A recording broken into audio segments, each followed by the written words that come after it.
Shalom ouvracha les filles, j'espère que vous êtes en pleine forme. Be'ezrat Hashem, Boker Tov, on continue encore Be'ezrat Hashem, sur le Mashiach, de façon à ce que ça soit de plus en plus une notion qu'on ressente en fait, qui soit concrète, qui soit quelque chose en fait qu'on attende, le Mashiach, quelque chose sur lesquels on active des clés concrètes pour le faire arriver, Be'ezrat Hashem.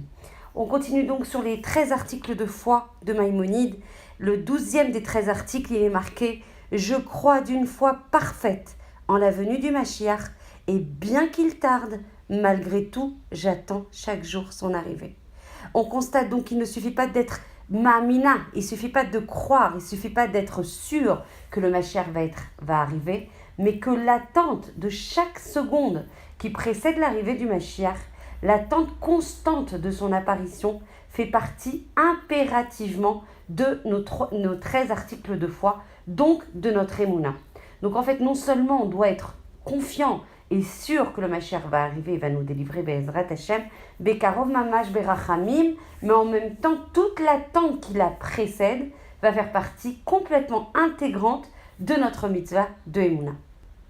Et Maïmonide va même plus loin lorsqu'il va écrire dans les Ilchot Melachim « Quiconque ne croit pas en lui ou n'attend pas sa venue à chaque seconde, non seulement il ne renie pas seulement les prophètes, mais il renie la Torah et Moshe Rabbeinu. » Alors en quoi cette attente, cette sépia aussi forte, elle fait partie essentielle de notre émouna.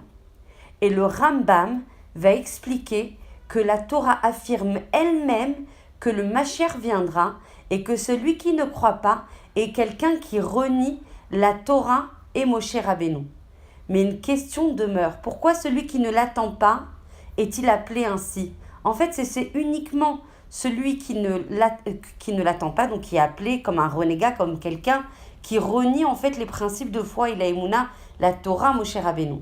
En fait, il croit en effet de tout son cœur à ce qui est écrit dans la Torah et dans l'arrivée du Mashiach, mais seulement il ne va pas l'attendre constamment.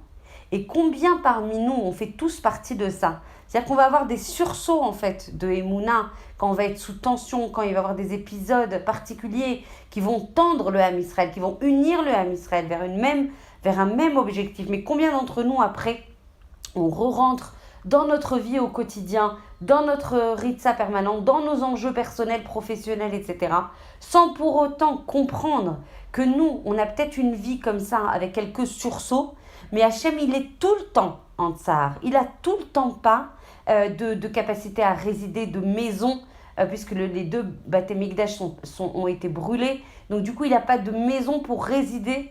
Donc c'est lui qui reste en errance et qui reste en exil. Il est important vraiment d'intégrer cette Nekuda pendant que nous, on vit une vie quasi normale, alors qu'elle est le contraire de la normalité. Puisqu'en fait, elle n'est pas normale, puisqu'Hachem, il n'est pas roi. C'est les forces du mal qui se déchaînent et qui règnent aujourd'hui sur le monde. Donc même si, évidemment, Hachem, il est toujours roi, malgré tout, l'expression de sa royauté, la capacité à l'implémenter dans ce monde, la capacité à ce que l'humanité et le Ham Israël la reçoivent, n'est pas aujourd'hui valide.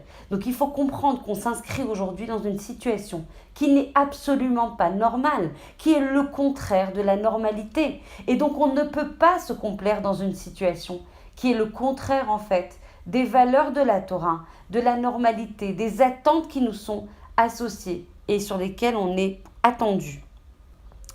Autre question qui se pose, est-ce qu'il existe un juif qui n'attende pas que le Mashiach vienne le libérer de ses souffrances? On souffre tellement. Qui ne voudrait pas que le Mashiach arrive pour le soulager de ses souffrances? Et ça, c'est le Rav Tober qui va répondre. Est-ce que réellement, chacune d'entre nous, il incite chacune d'entre nous à faire un cheshbon nefesh? Tenez, faites-le juste après le cours Be'ezrat Hashem. En attendant, je dédie Be'ezrat Hashem avec votre permission le cours pour les Louis Nishmat Gilbert Gideon Ben Shemia, que son âme réside au Gan Eden Be'ezrat Hashem et que tout le mérite de cette étude lui revienne à lui et à sa famille, que sa famille trouve consolation par rapport à son départ temporaire. Bientôt, on se retrouvera tous Be'ezrat Hashem, et que ce shiur soit également dédié les Louis Nishmat Avraham Ben Esther, dont c'était les Shloshim hier, que son âme réside aussi au Gan Eden Be'ezrat Hashem, et vraiment que l'on puisse les revoir très très très très vite lors de Triat Ametim Be'ezrat Hashem. Est-ce que réellement j'attends le Mashiach? Donc ça, c'est la question que le Rav Tober nous incite à nous poser de manière extrêmement vraie. Est-ce que j'aspire authentiquement à sa venue? Est-ce que je pense vraiment être digne à recevoir les Mashiach? Tous les maîtres de la Mishnah, tous les maîtres de la Gemara, tous ceux qui les ont suivis, les Géonim, les Rishonim, les Acharonim, aucun d'entre eux n'ont eu le mérite, malgré leurs pleurs, leurs supplications, leurs prières, n'ont eu la capacité à recevoir leur Mashiach, malgré tout la Messirut Nefesh qu'ils ont mis dans l'attente de ce Mashiach. Prenons par exemple la génération du Beth Yosef et du Harizal. Il y avait une intensité spirituelle à sa fête, mais inimaginable, indescriptif. Tous les grands maîtres étaient réunis dans la même Beth Knesset. Il y avait une ardoute de fou.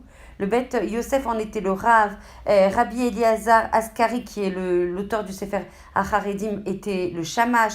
Le véritable poète, Rabbi Shlomo Alkabetz, l'auteur de l'Echadodi, il était le Chazan. Le Hashlich HaKadosh, il était le Magid, qui exhortait les fidèles. Et au-dessus de tous, il y avait le Hari HaKadosh, Zecher Tzadik Vekadosh Livracha.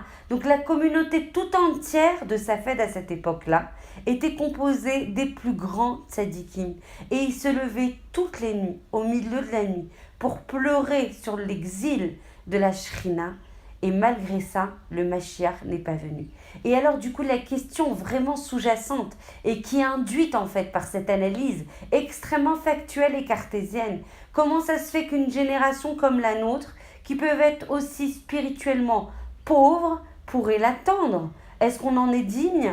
Est-ce qu'on est aussi capable que de tels géants de réparer ce monde, d'avoir un impact de nos actions sur ce monde? Est-ce que quand on dit à chaque fois qu'on a une marshava, d'aller dans le Ratzon Akadosh Baruch Hu, est-ce qu'on a la possibilité d'apporter du Shefa au monde? La question se pose de manière extrêmement factuelle et cartésienne. Si on ne trouve pas de raison valable pour laquelle le Mashiach devrait se révéler d'Afka dans notre génération, c'est que notre foi et notre attente quotidienne en sa venue sont extrêmement superficielles. On doit comparer ça à un homme qui attend dans une station de bus qu'un avion l'amène à destination. Est-ce qu'il croit vraiment à cette station de bus, qu'à cette station de bus, l'avion va venir le chercher? S'il le pense vraiment, il ne sait pas ce qu'il dit. Ce n'est ni l'endroit, ni la manière, évidemment, d'attendre un avion. Il en est de même mamash pour nous. Si on ne sait pas pourquoi le Mashiach il est susceptible d'arriver pour nous, pour notre génération, d'Afka pour notre génération, qui est plongée dans l'obscurité la plus épaisse.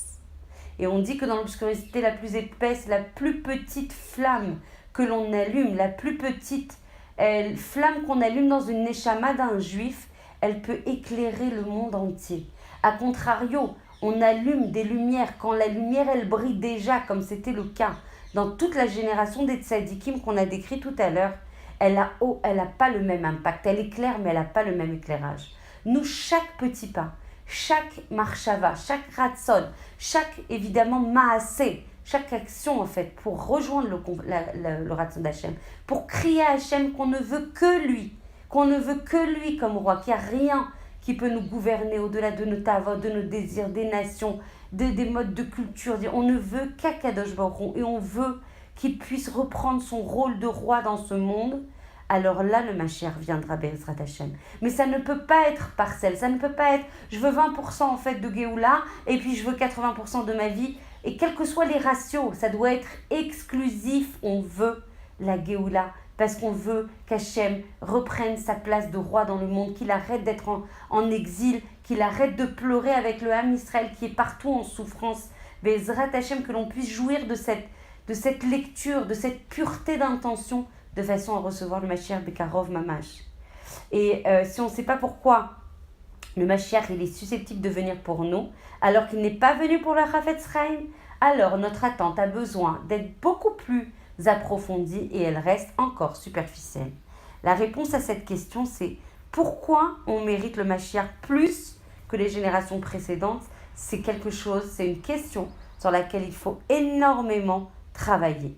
On doit d'abord essayer de définir la nature de l'attente de la Géoula. Ça s'appelle la mitzvah de Tzipia de la Géoula. Il ne saurait y avoir de vraie attente du Mashiach si le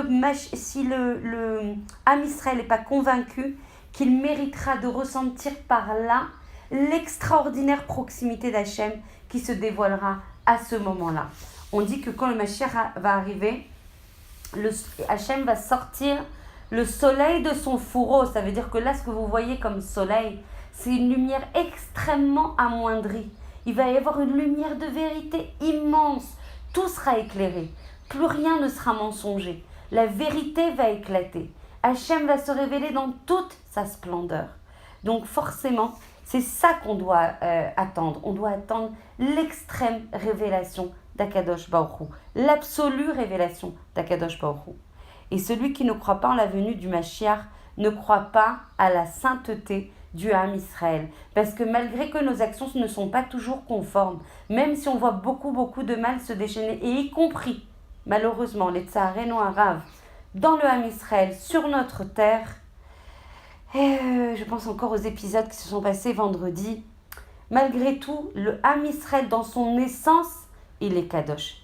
Il ne croit pas suffisamment être destiné à une telle grandeur. Ça veut dire qu'il ne comprend pas qu'il est la Kala. Il est la Kala d'Akadosh Baruch Hu. Et en fait, on a une vision étriquée de notre rôle et de notre état actuel. Et il faut travailler sur la grandeur du Ham Israël. Pourquoi Hachem nous a choisis? Qu'est-ce qu'on doit révéler comme force? Qu'est-ce qu'on a comme moyen d'expression en fait pour le monde entier? Donc on y travaillera.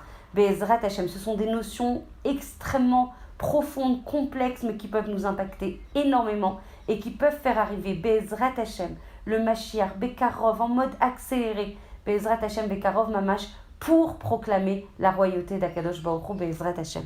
Je vous embrasse très très fort et je vous retrouve demain.